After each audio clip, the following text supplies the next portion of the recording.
Hey everybody, this is Carl back again for the final movie I will be reviewing for the month of November, because later on this week I'll be getting right into, well, not this week technically, but I'll be pretty soon getting right into the Christmas theme movie month. And so today, as the final wrap up for November, I want to review Cheaper by the Dozen, which so happens to end up as a holiday film, because technically this movie was released in December back in 2003. So just by happenstance, I picked like a very appropriate one for the holidays.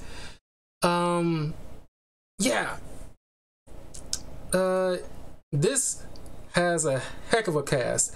And it's based off of a 1948 novel written by Frank B. Gerbrecht Jr. and Ernestine Gerbrecht Carey. It's directed by Shawn Levy, who done such stuff like Cheaper by the Dozen 1 and I don't think he did the second one. Oh yeah, he did do the second one. No, he produced the second one. But he also done like the 2002 movie Big Fat Liar. Also done the Ashton Kutcher movie Just Married, the Pink Panther, also with Steve Martin. The first two Night at the Museums, Date Night, Real Steel, The Internship. The third Night at the Museum too. Also Free Guy, The Atom Project, and pretty soon Deadpool 3 he's also going to be directing. So this dude got like not too shabby of a list of movie credits here. So we got Steve Martin, who I really like. Steve Martin, he's a very funny guy. I love everything he's always in. He's always giving 110%. I highly encourage you guys to check out the Hulu show Murders in the Building. It's very good. Him and Selena Gomez and Martin Short, those three dynamics are just off the freaking charts. It's very, very good. I love my good murder mystery stuff too. So he plays Tom Baker. Bonnie Hunt plays his wife Kate. Then we got Piper Perabo as Nora Baker. They got Superman himself, Tom Welling. This is before he got cast in the role as Smallville, as Superman himself. We got my childhood crush, Hilary Duff. Tom Welling plays Charlie Baker. My childhood crush, Hilary Duff, plays Lorraine Baker. And Hilary Duff can still get it, man. She is so hot and charming and funny, man. She's great, man. I love her. As an actress, she's amazing. You got Kevin G. Smith as Henry Baker. Another, just a lot. It's 12 children they got. Some of these actors are still acting. Others are retired or doing something else. We got Allison Stoner as Sarah Baker. Forrest Landis as Mark. Leanna Mooney as Jessica. Morgan York, Kim Baker. Blake Woodruff, Mike. Brent Kinsman as Nigel. And Shane Kinsman as the final kid, Kyle. Then we got Paula Marshall as Tina Shank, and Alan Rook as Bill Shank, the wife and husband next door neighbors. I like to think that this is the same guy who was in the the frick that movie is with Matthew Broderick. Shoot, it was just in my head because he was Cameron. Ferris Bueller's Day Off. I like to think that it's still Cameron grown up. You got Stephen Anthony Lawrence you know him as Bean from Even Stevens, who plays Dylan, their son.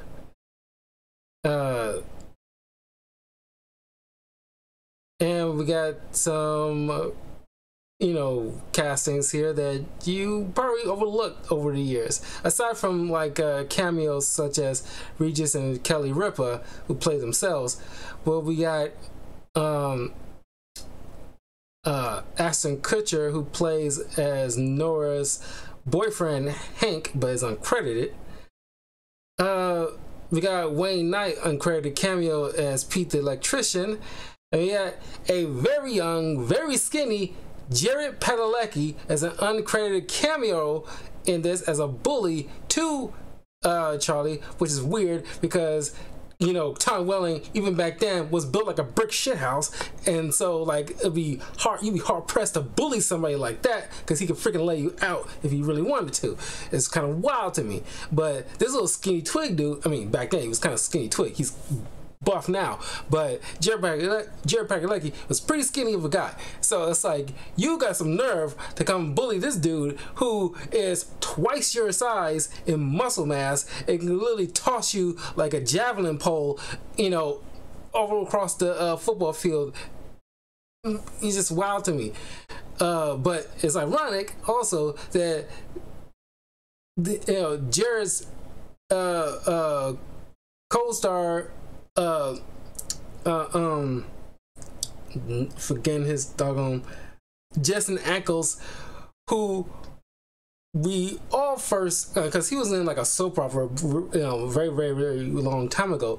But the first time a lot of people probably, got on his radar was in Smallville, as he plays, a bit role as a minor villain in Smallville, as a rival to Clark, played by Tom Welling. So it's kind of wild that all this he kind of went full circle. It's kind of funny. So it's like, wow, you look back on certain movies, you'd be amazed who you see that play bit parts and are like big stars, or maybe not like huge A-list like Sam Jackson or anything like that, but it's like big deals now than they were back then. It's wild to me. Okay, I just had to go through this is a lot of you think like this cast of people is probably like maybe the third the size of I'm pretty sure it's more than the movie Clue, but definitely like probably darn near the size of the like Avengers Endgame level of cast. It's just like the enormous amount of cast, and the one, because those three that I mentioned, it's probably like those top movies I can think of off the top of my head that those directors have done a phenomenal job of balancing all those actors and actresses, and each one, because like the key is making sure everybody gets their moment of screen time and nobody feels like they're relegated to the background or anything like that. It's impressively done. I think the MCU got a bit of a benefit because they took time giving each character like a movie or a TV show before they build into a whole team up, so that way nobody feels left out because we know them, and like even though like somebody like Tony Stark might have a little bigger part and Captain America have a little bigger part, but somebody like Star-Lord don't feel like it's pushed to the background because he's there, yes, his moments, but nobody's arguing over screen time. Nobody got no big egos right here. At least we know like the hierarchy of actors and importance, like obviously RDJ and Chris Evans and like the main roster from the first Avengers probably get like bigger importance compared to everybody else who came soon after them, but nobody's really bickering about it because like it's well balanced. Sure, they might get slightly more, but it's still like a well balanced, well woven tapestry. But in like these solo films, like the Clue movie and like this movie, the director and also these are the Russo brothers who manages to like help each other balance everything out. But Clue and Cheaper by the Dozen only have one director, and they do a phenomenal job balancing out all these people. Especially this movie, when you're dealing with, we'll say like 9 out of 12 kids who are very young and got pent up energy. Especially the boys who probably got a lot of testosterone and wilding out and everything like that. It's like I can't imagine how to wrangle all this and still keep it tight and fun. This is like a fun film. But anyway, I say all that to say I just want to make sure I get all that out the way, because this is an impressive job looking back on it. Because watching it as a kid, I was like, oh, this is a fun family film. But as an adult, I can see that, wow, I can only imagine how hectic it must have been behind the scenes, and probably getting a lot of people's parents involved to make sure that, everybody's okay and nobody's missed out and everybody's wrangled. Because like, especially the younger kids, you got to make sure, they're in place to, shoot the scenes that they need to shoot. It's just like, man, I can only imagine how much of a headache it had to have been. In case you guys got this on DVD, and you can leave a comment, let me know, what was said behind the scenes and how they got all this done. That'd be greatly appreciated, because I can only imagine. But anyway, the movie is, partially narrated by Steve and Bonnie, who, well, at least, Kate and Tom, who talking about their life story, how they met in high school and their dreams and aspirations. She wanted to become a writer and he wanted to become a football coach. But, and they're high school sweethearts. They got married and they started having kids. She mentioned that she lost her sister when she was very young, so she didn't have like a big family. Tom is one of 7 kids, so he always liked having like a big family.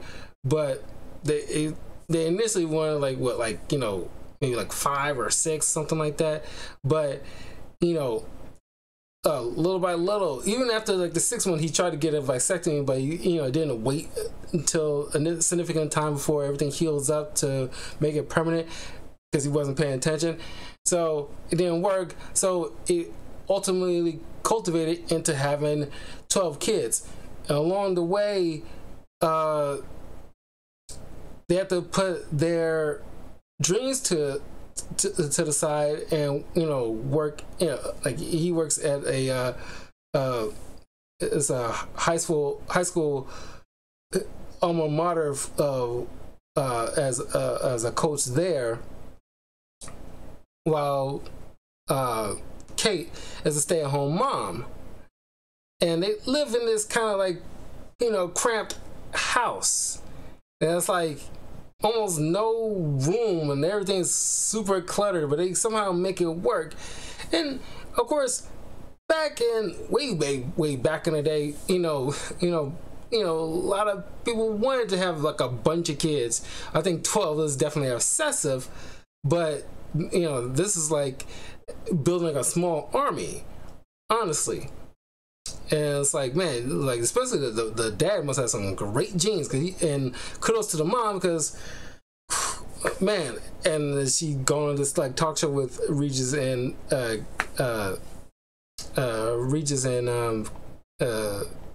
Kelly, talking about how like eventually they just walked right out of there. Well, you can tell they was being uncomfortable when asked that question about having that many kids.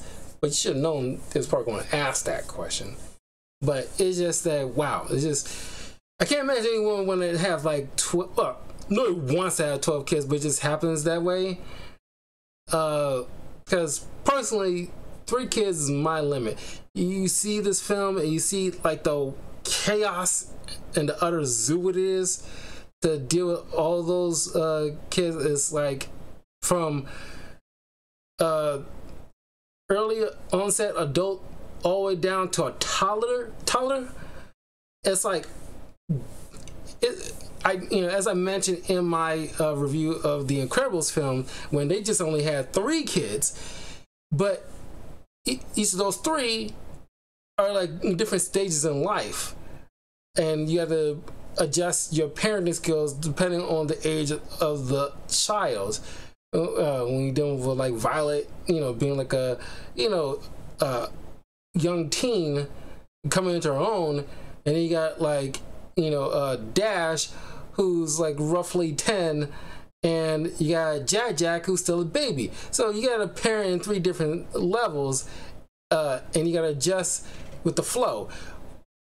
A little bit more difficult here when you got like you got the oldest daughter who's out of the house because she just like got tired of the chaos of it, and as soon as she could, she left out at 22, got a job and living, sharing an apartment with her, actor boyfriend who's just barely an actor. He just started out in like commercials and stuff, but she just wanted her own space, which is understandable because it's like super cramped. But you got someone from 22 all the way down to like toddler, and it's like it's. I guess they figure out like a method to the madness, but it's like crazy.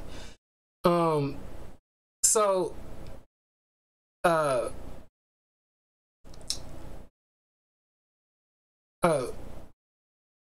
eventually gets a call from one of his old high school buddies who got this big job, who what's this dude's name?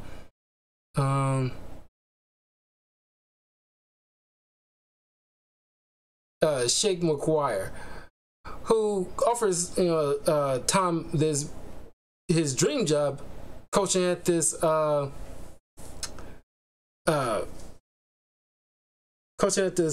college, and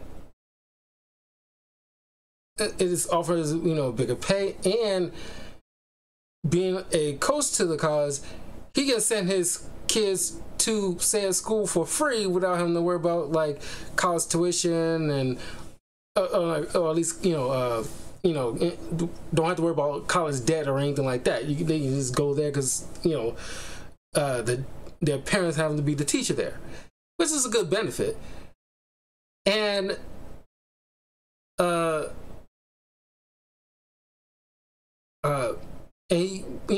now they can actually afford to not only get a new car, but also find a new place, because they live in like Midland, Indiana, and so they can move to Evanston, Illinois. And there's a lot of movies with Steve Martin where he's in Illinois, because I don't think he was born in Illinois. At least I don't think. I think he was born in Texas, I think. But anyway, these are great parents, honestly, and like, it's a good representation of,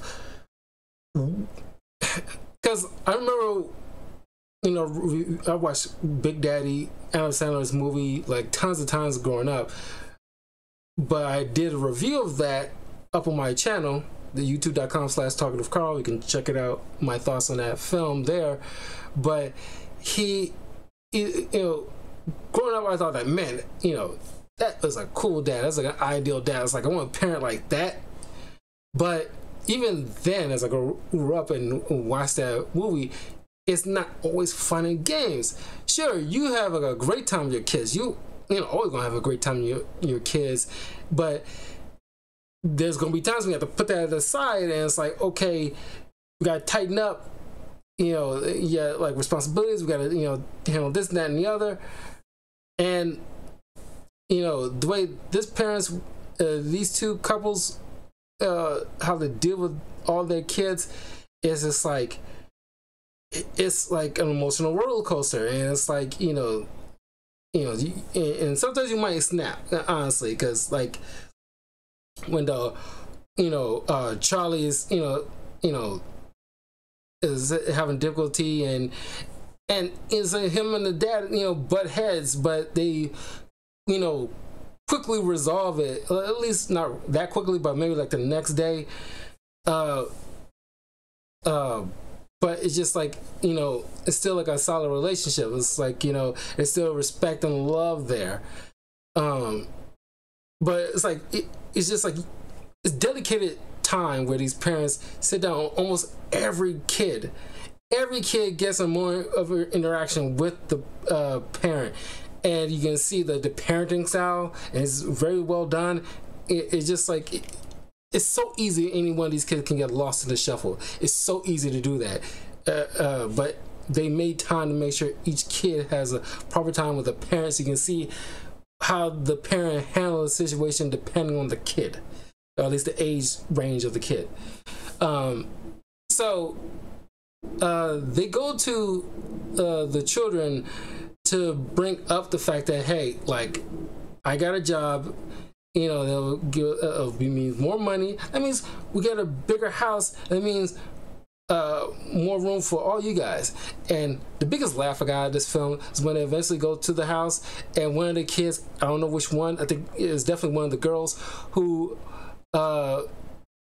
points out, like, did the monsters rent this to you? It's something like that. And I was like, man, that cracked me out. I was not expecting that. I was like, oh my god. I was like, did the monsters rent it to you? So I was like, damn, that was really funny. That I was not ready for that. But anyway, and it's like, it'd be so, well, they still did it, but I was about to say, it'd be so easy to just completely ignore the kids' opinions and just do it because, like, hey, I'm the parent, I'm blah blah blah blah. But I still respect the fact that the parents still went to the kids and facilitated their, like,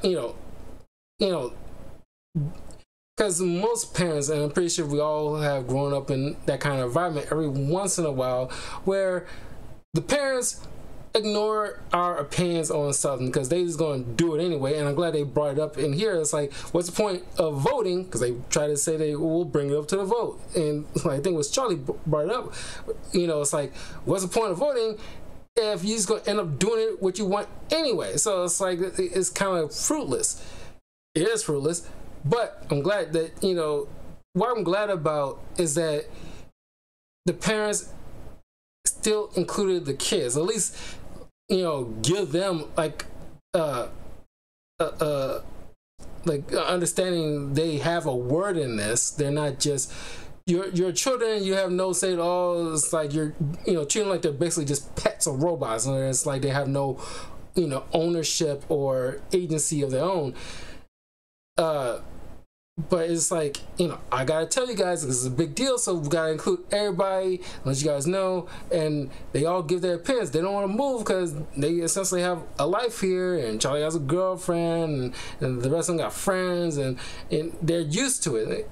And having, like, to uproot themselves and move to another state is a big deal. And of course, they still do it, and it's not an easy adjustment. And the kids are kind of crabby for a while, but they soon get adjusted to things once they move in and they start picking out their rooms. And then you see this young kid, Mark, who is almost treated like a middle child, or how you determine middle child in a set of 12. But he looks like the stereotypical nerd of the group, who mostly interacts with his pet frog, and he gets teased by his siblings. They call him FedEx. I can't remember why that is. Honestly, it was only clever on that one level. It wasn't even that funny. But it's like, as I see the kid, it's like, man, you're just like every middle child of a set of 3 or plus kids that gets looked over. But it's not like they, the parents completely ignore him. They give him his time, but it's just like, it's, it wanes a bit. So once they all moved in, they meet the neighbors and everything like that. And of course, the mom neighbor, is very like uptight Karen, pretty much. Well, of course, they gotta have the, Cameron, the chill one, and the Bean, the child, is all cool with the family. But then the mom gets a call about one of her books being published, and she gotta go on this, at first it's supposed to be like a 3-day book tour. And so Tom, being a supportive husband, is like, look, you backed me when I want to move, when I got a job, and you put all your stuff on the back burner to raise our kids. I'm gonna back you. You're going. And it's like, great relationship between Tom and Kate. It's like they are a unit, and it's like, I'm not, worried about anything.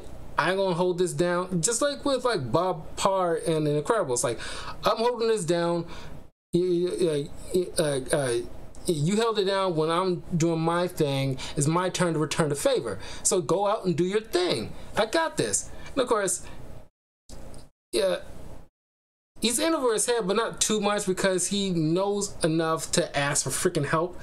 He tries calling like assistant nannies and whatever. And as soon as he had to bring up the fact that he has 12 kids, but I don't know why you just should have gone with 9, because Charlie, Nora's already out the house. Charlie is grown up to drive his own car, and he's playing quarterback, which, by the way, as soon as he got into new school, they are, giving him grief. It's like, making fun of him because he comes from like a quote-unquote punked up town. And it's like, you see him built like a brick shit house, put him on a quarterback. It's so dumb. It's like, again, you bullying him for no reason, and it doesn't even make any sense. If you bully somebody and call them a nerd because they're wearing glasses, at least that makes sense on one level. But you are chastising this guy because he comes from like a little country background, but he's built like a freaking linebacker, and it's like he's not even gonna give him a shot, but you already like judging him before you know the guy. You think like the adults know better. But anyway, and you got Lorraine. So you got Lorraine and Charlie and Nora, who are grown enough to handle things themselves. So you can just say like, okay, we got technically 9 kids that I need help with. The other 3 are old enough to handle things themselves. I don't know why. Oh, he said that one time as he called one person, but it's already a fruitless endeavor. But that should have been on the top of his mind immediately. Because why would you need help with all 12 kids if 3 of them are, one of them is already out of the house and living on their own, and 2 are old enough to handle things, clean up after themselves. So technically you only have 9 to consider with. But I can't imagine well, I guess it is daunting, but I can't imagine any kind of nanny agency or wherever, can't facilitate at least a week of assistance, or at least probably don't even have enough to cover 2 nannies to help around the house. But it's like, I don't know, doing some payment plan or something where he's like, okay, can I get help from 2 nannies and both help during a week kind of thing, something, so that way a single nanny plus Tom won't be overwhelmed by 9 kids. I'm just saying, I'm doing the math here, and it could work. But he also had the presence of mind to ask Nora to come help out. But then the little kids who don't like Hank, you know, they mentioned the story how they set his pants on fire. Now they kind of like, you know, push, you know, cause him to trip into this, you know, a little pool of dirty water they was cleaning up the dog in. And so while his clothes are being washed and dried, they dump the underwear into like a big pot of meat, of raw meat, and have him put it on. I don't know why he didn't smell anything. It's kind of weird. But then the dog, you know, comes after him, bite him on the butt, and then he runs outside, and a bunch of neighborhood dogs starts running towards him. And so now, you know, Nora has to, you know, go and this is where, like, you see moments like this where, like, yeah, Fun Dad is out, you know, out the window right now. You know, this is no nonsense dad. And now it's like, you know, it's all the smaller kids that's, you know, did this little circus, but one of the middle girl childs is the ringleader, obviously. And so it's like, oh, well, so because of her antics, all you don't get any allowance for a month. So it's like, no, I'm laying down the law, because, you know, Dad, you always count on Dad to be the one who lays down the law, because he's the primary authority. Sure, the mom, you know, like, you know, you don't knock the mom when, like, you know, she's, you know, laying down the law too, but Dad's word is the final, you know, straw. He is like the one who pulls the trigger on everything. So it's just like shows the importance of not only a mom but a dad as well, and the, you know, teamwork dynamic these two share, where it's like, you know, nobody's undermining the other. It's like, no, they understand, and they, you know, they, like I said, they took some years, but they just, like, they know, they just own it. So now, you know, Tom is pretty much, you know, of course Nora comes by every now and again to help out in the morning, but it's like, you got like at least 2 other older kids they could help. That's like, you know, 2 older teens is in high school right now. So it's like, why didn't you ask them to lend a hand? It's like, you know, they can, of course, there's times when the smaller kids clean up after themselves too, but then a couple of them throwing up. There's, you know, bunch of crap in the dishwasher. He's trying to cook a home cooked meal, and things are dropping inside, and things are breaking, and it's like, you know, no kid sitting down in place. And it's like, at some point, and maybe just me growing up in like a, you know, black household and around black families, but it's just that if it was me, and I'm a pretty chill dude, but if it was me, I'd be like, okay, Charlie all the way down to Kyle, front and center in the living room. Okay, Lorraine, Charlie, since Nora can't always be here, she only come in every once in a while, and I'm going to have to be at work most of the time, I'm going to need you guys to pick up the slack and make sure, you know, these kids do this, those kids do that. You know, I need some backup here, okay? You're old enough to handle things on your own, and, you know, offer some assistance here, because I don't barely see them doing much, you know, besides going to school.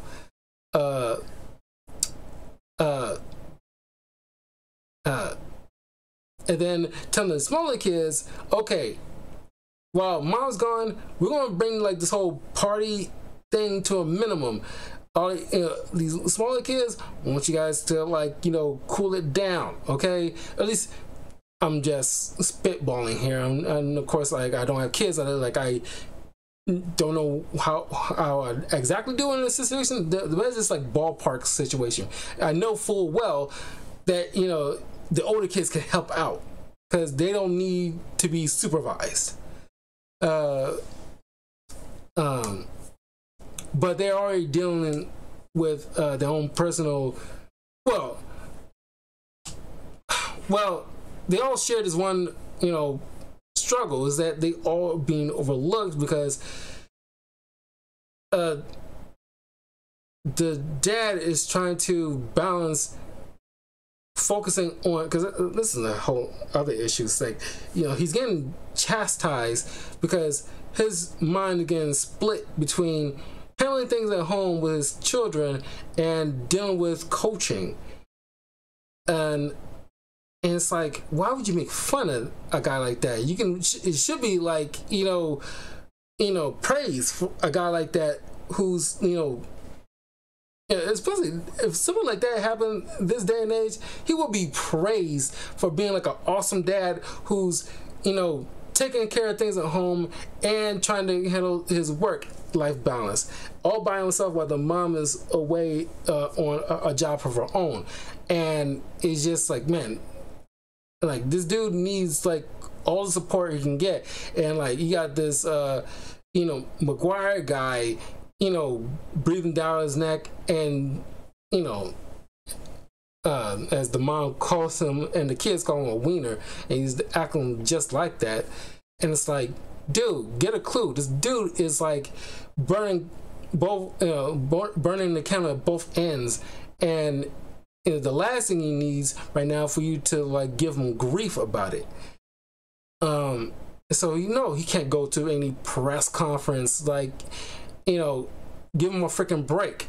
He's doing his job. I don't think, press conference, I'm pretty sure is part of the gig, but it's like, I don't think you can come some slack here and there when he can't do it, when you know full well he has 12 children, at least 9 technically, he has to worry about while the mom's gone.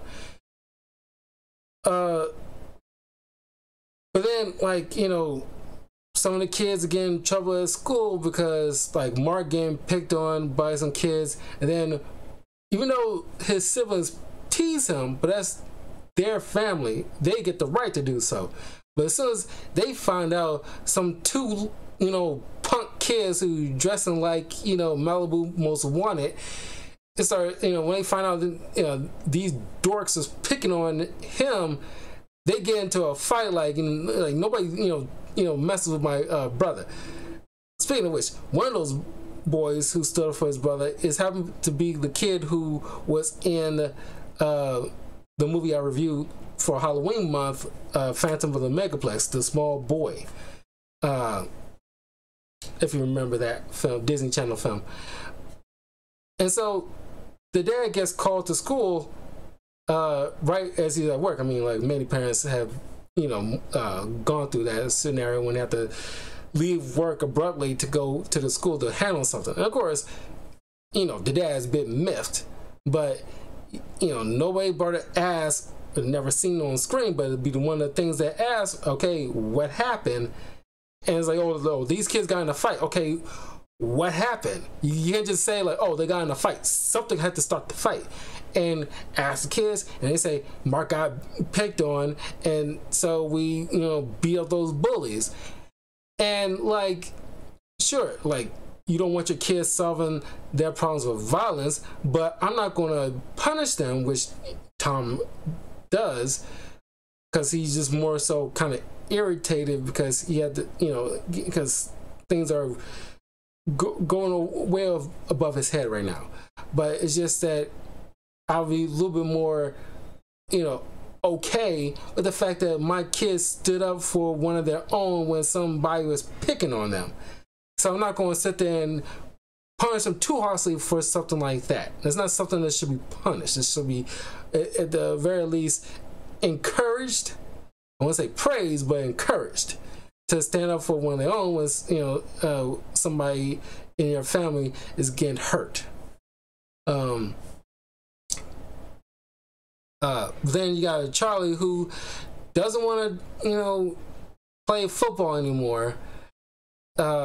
he's not enjoying it anymore because he's, you know, getting laughed at and looked over and made into like a punchline.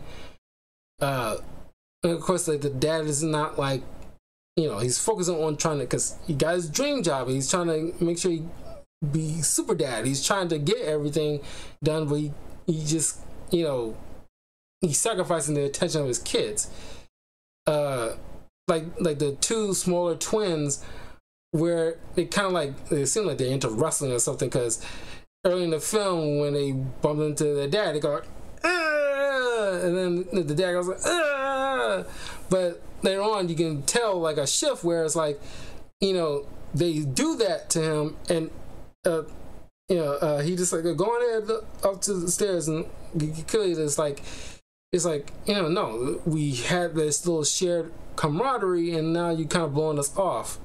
And you see like that carrying on, while Kate is handling her, you know, book tour, but she is adamant, like, let me know so I can be on the plane and I can be home within, like, you know, 2 hours max.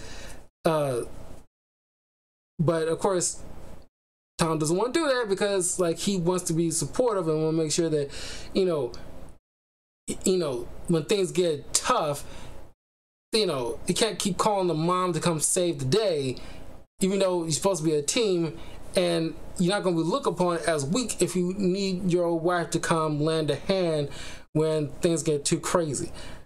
I don't think anybody will really begrudge any man for, especially if you're dealing with like a bunch of kids in the house. That's too much for any parent to do. It's, you know, nearly impossible. That's why I say a benefit to have like the older high school kids to help around so you can lighten the load a bit. Especially since Charlie got a car, he can make sure he, you know, take care of everybody and make sure they need to go to places they need to go, lighten the load a little bit. Because I think I praised Violet on that in The Incredibles 2, where she, you know, after the dad apologizes for interfering with her supposed, you know, potential boyfriend, she, you know, allows him to sleep in so she can make breakfast in the morning so he doesn't have to. So, because she's like, you know, old enough to do so and handle things, so that way the dad can have a little bit off his shoulders when mom's away. The older kids did not do this here, aside from Nora.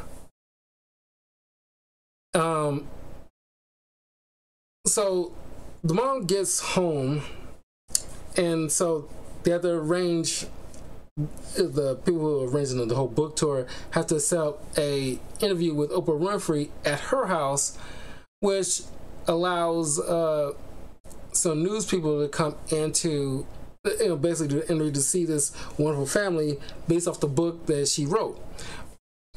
But at this point, you know, Tom is pretty much like kind of, you know, wound up pretty tight at this point. His dream job was potentially going to be taken away from him because he, you know, ain't giving it enough time. As he's trying to do everything, he's doing nothing kind of situation. And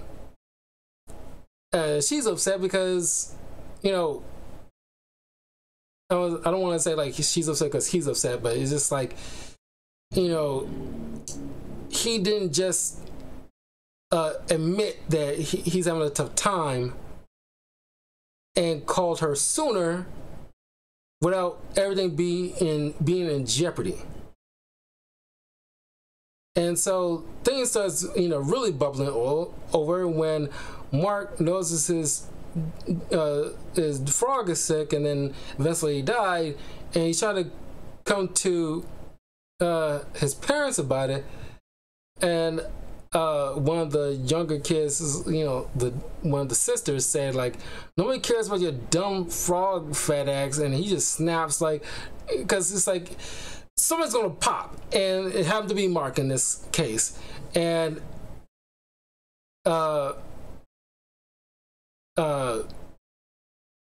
and they get into, you know, a big fight, which Dax Shepard, I'm just gonna call him Dax Shepard, had to call up Oprah Winfrey. She never shows, you know, because it's too freaking expensive to actually get Oprah Winfrey on here, because he's already getting like a little bit of a cameo with Regis and Kelly, which I imagine they ain't cheap, especially back in 2003. But they canceled the whole entire thing because like it's not good optics to have like a bunch of kids fighting. But then again, if you think about it, that's a real thing. Instead of trying to do this whole picturesque, perfect family, but it's like, no, there's ups and downs, and like, sure, it's not ideal, but once things get, you know, maybe you can reschedule. Once things get handled, then you can have like a better interview. But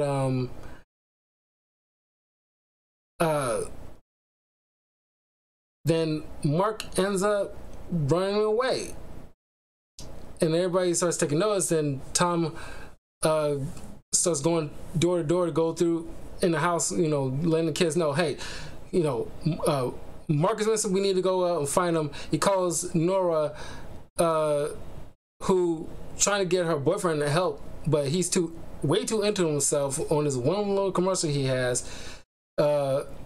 And so she breaks it off with him because the utter just, you know, like, no, is this freaking callous, or I don't want to say callous, but just, you know, completely oblivious upon something outside of himself to realize, oh, your girl is in like a crisis and she needs your help, and it's up to you to be a freaking man. It's like, okay, my girl's sibling is gone missing, like, it's a serious situation, let's go out and help as much as I can.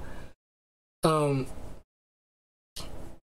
then like he gets Charlie, and of course earlier Charlie and Tom had like a fight because he been trying to quit because he's not having a good time and things getting stressed, and of course he kind of blows up on his father. It's like, you know, because earlier in the film, he said, like, I just want to, you know, like his girlfriend's dad is a mechanic, you know, give me a job here. But Tom's like, no, everybody in this family is going to graduate high school, and you're going to do it.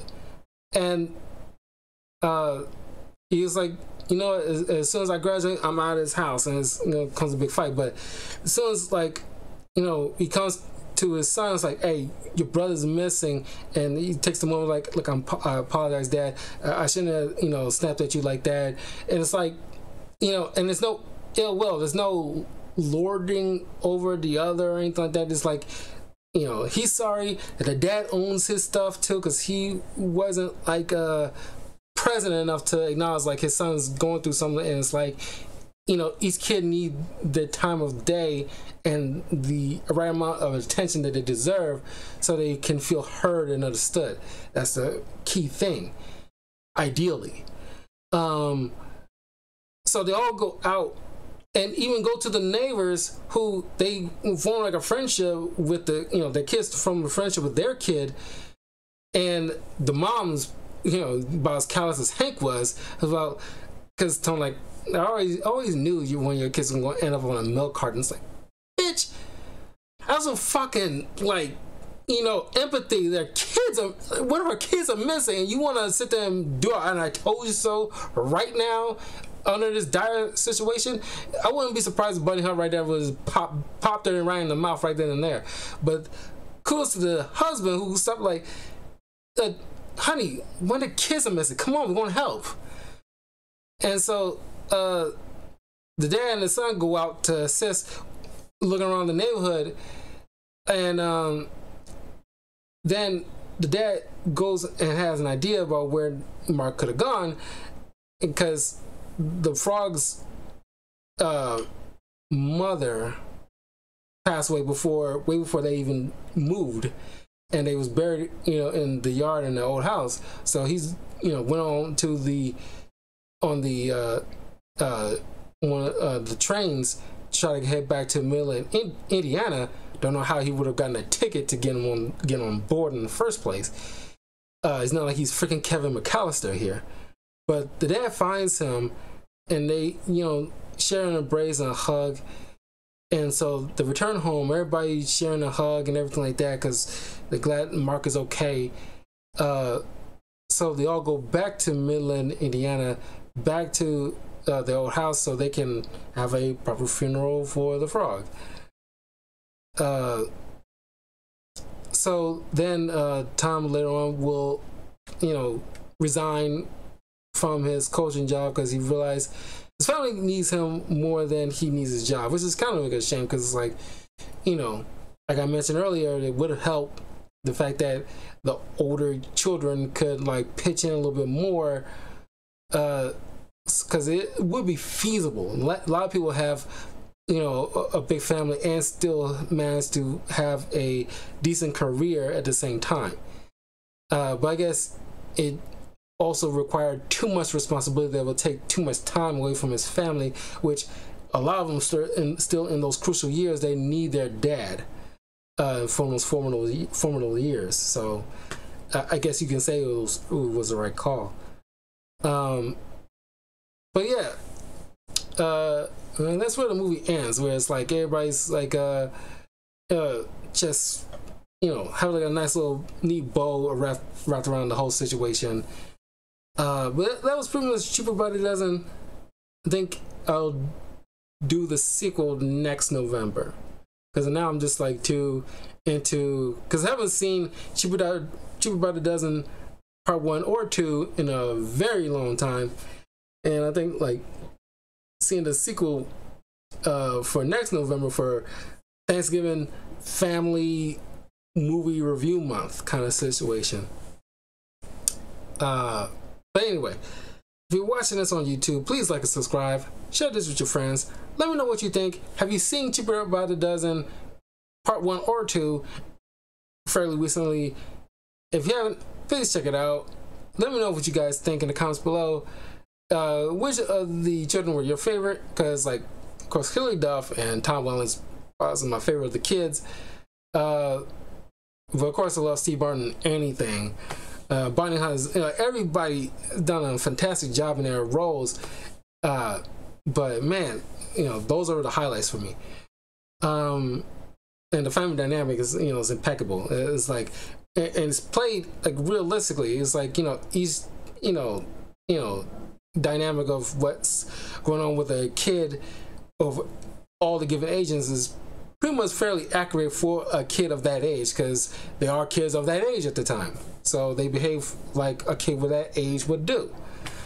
And how the parents handle that is, I don't know how spot on. Maybe other real parents or child psychologists will see this and say like, yeah, that's, this is accurate, this is not accurate, blah blah blah.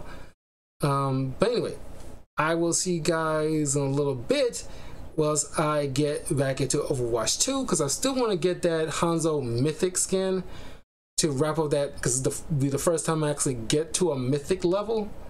Thanks to the 8-hour stream I did for Thanksgiving, 8-hour stream, which you guys are enjoying the heck out of, which thank you, by the way, for offering your support by just checking out my videos. That's great. Just so you know, you can further support if you have ideas for certain reviews, comic book, TV show, movie, or just a general topic. You can go to my Patreon and sign up to one of the tier lists if you have a particular topic that you want me to do a review, and Patreon members get first viewing.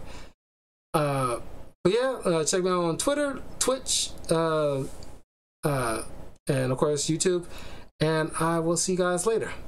And my next review isn't technically a Christmas movie, but I want to do it before the sequel comes out. I will be reviewing the Aquaman movie. So, because I've been wanting to do it for a hot minute now, but I want to make sure I do it before the sequel comes out next month. So look out for the Aquaman spoiler review later on this week. And then following that, it'll be a lot of Christmas reviews for movies.